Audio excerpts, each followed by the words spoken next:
Document management was something that I realised when I was practicing as a GP. I was receiving about 50 to 60 letters on a daily basis, and I realised when I was looking at these letters that, am I the right person? Do I have to be reading this letter, or can someone else safely deal with this letter on my behalf?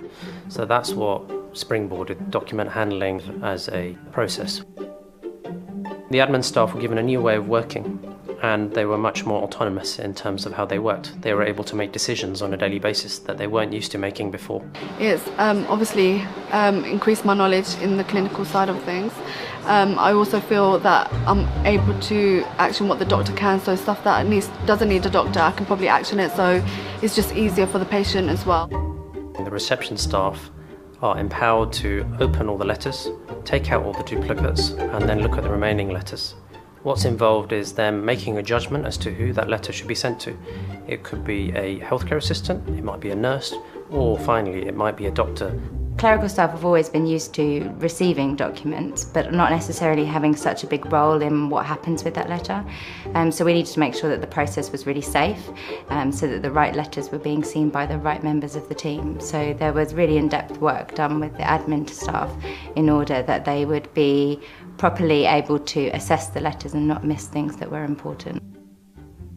With the training, initially I felt that the training would take a long time. We're talking about admin staff, and it would take a long time for them to be upskilled. In actual fact, we realised in a number of practices there was only about 2 to 3 people that dealt with the incoming mail. So in terms of numbers of staff, it wasn't that difficult. In terms of time taken, I spent 1 hour doing a WebEx meeting with the clerical staff, followed by one-to-one teaching. So the time was definitely well spent because it saved GP time. We realised GP time is the most valuable in terms of the clinical team, and in terms of time saved, it was well worth it. So I think one of the important things, and the reason why I think it was successful, is that we all felt a part of the process and the change. So at various steps we were asked for our input, and things were tweaked and changed so that it felt comfortable that it could fit for how it works in our own practice, which may be slightly different from how it works in another practice. So I think every GP's concern will be that you will not see a letter that is important for your patient, and that an action won't be taken because someone clinical didn't review the letter. But actually, if you are just removing letters that don't ever need your action or are just filed for information purposes, it removes distractions from the letters that you're actually reviewing that need your input. Some of the obstacles that we came across were with respect to the policy and procedure, but that was a good thing because it was the first time that we were starting this process, and we realised we had to change it several times. At least twice a month, I sit down with my manager and we look at the letters and we see exactly what happened. So we look at letters that were sent to to receptionists as well as clinicians, and we make a judgment as to whether that process was safe and whether that process was followed through effectively in terms of read coding. When we took over a new practice, I was quite surprised by how quickly we were able to introduce the process.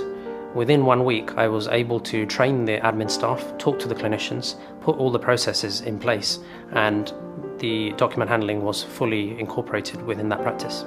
I don't think we could underestimate the amount of impact this has had. So I've gone from probably receiving 40 documents every day to receiving certainly less than 10 and often 5 or 6. So the amount of time that is spent reviewing those letters is dramatically reduced. And what it's meant is what you can do then with the documents that you have is spend much more time reading them properly and in depth, coding things as you go through, changing prescriptions. It's a much more streamlined process. I would say to practices considering document handling as a process, there's probably 4 simple steps to this. The first step is looking at how long it takes for documents to be handled in your practice, how long it takes for them to be opened, to be scanned, to be sent to GPs, and how long GPs are taking to read those letters. Second aspect to this is devising a protocol to deal with letters so that admin staff are fully aware what to do as well as GPs. Thirdly, training needs to happen for admin staff and clinicians. And lastly, an audit needs to take place on a regular basis once the process is in place.